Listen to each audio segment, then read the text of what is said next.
Hi friends, আমার মেয়ের birthday উপলক্ষে আমি বিরিয়ানি বানিয়েছিলাম বাড়িতে। তো আমার নিয়মেই আমি বানিয়েছি চিকেন বিরিয়ানি, আর সাথে চিকেন চাপ করেছি।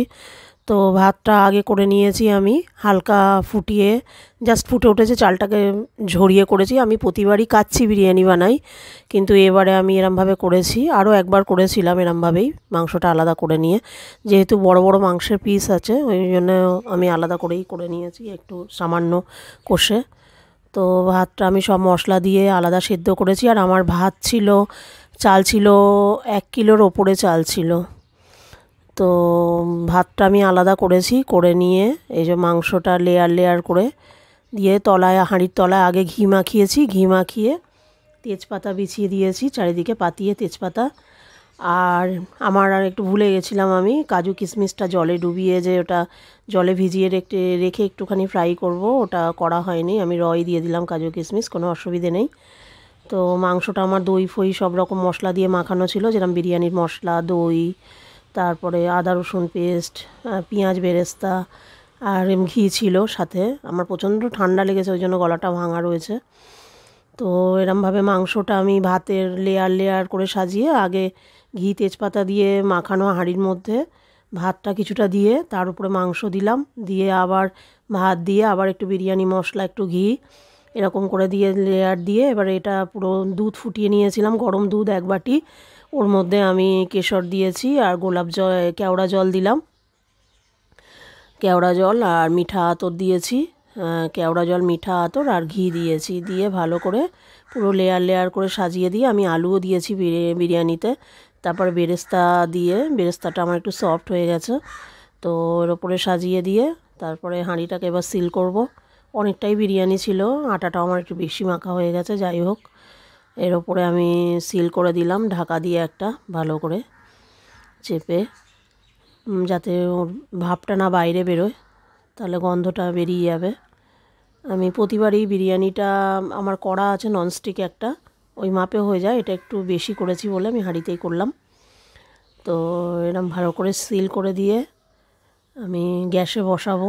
আর এদিকে আমি চাপ রেডি করছি চাপের জন্য। চাপটাও আমার 1 ঘন্টা ম্যারিনেট ছিল, আদা রসুন দই দিয়ে, ঘি দিয়ে।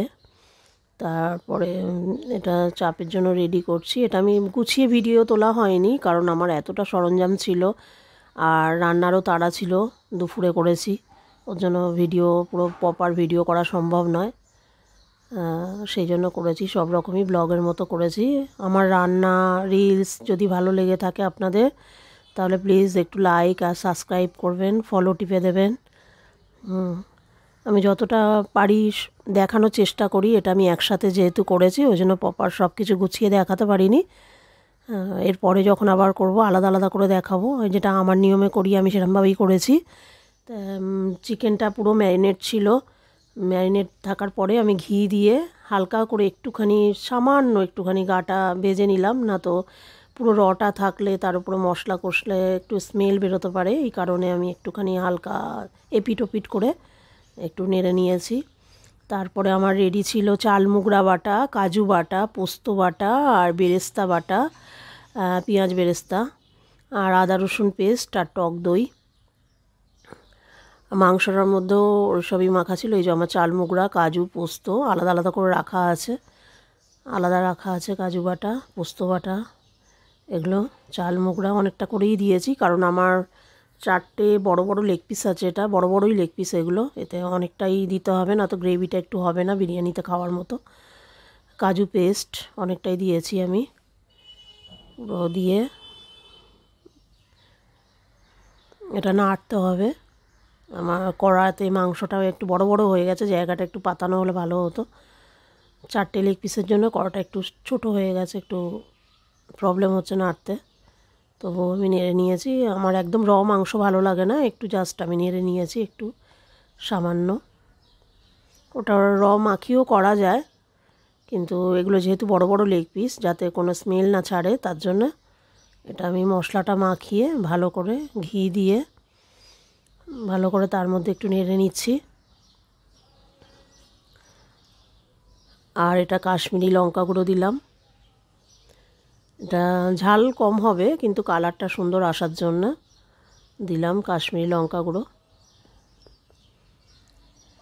এই যে আমার নাড়তে একটু অসুবিধা হচ্ছে, মাংসটা কড়াটা আমার যথেষ্ট বড়, কিন্তু মাংসগুলো খুবই বড় বড় লেগ পিস।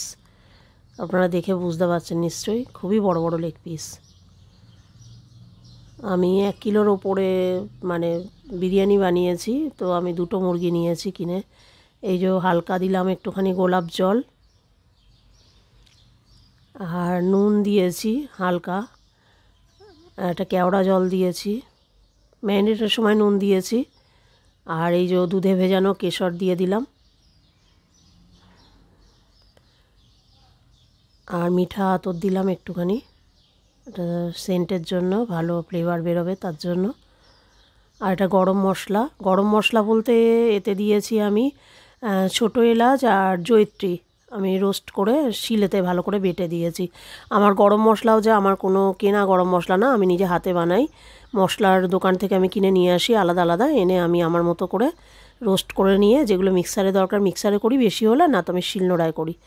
এই যে আমার আটাটা একটু বেশি হয়ে গেছে হাঁড়িতে দেয়া, যাই হোক খুব সুন্দর গন্ধ বেরিয়েছে, যেহেতু এর ভেতর থেকে গন্ধটা বেরোতে পারিনি, ভালো শিল করা ছিল হাঁড়িটায়, ওর জন্য। আর এই দেখুন আমার চাপও রেডি, আমি একটু ঝোল ঝোল মতো রেখেছি একটুখানি গ্রেভি, কারণ আমার খাওয়ার লোক আছে, লাগবে বিরিয়ানির সাথে খাওয়ার জন্য। এই যে আমার বিরিয়ানি রেডি, পরিষ্কার অনেকটাই বিরিয়ানি হয়েছে, আর আলুগুলো প্রপার সেদ্ধ হয়েছে। আমি ডিম দিইনি এবারে, কারণ ডিম খাওয়ার মতো খাবে না, কারণ মাংস যথেষ্ট ছিল বিরিয়ানিতে।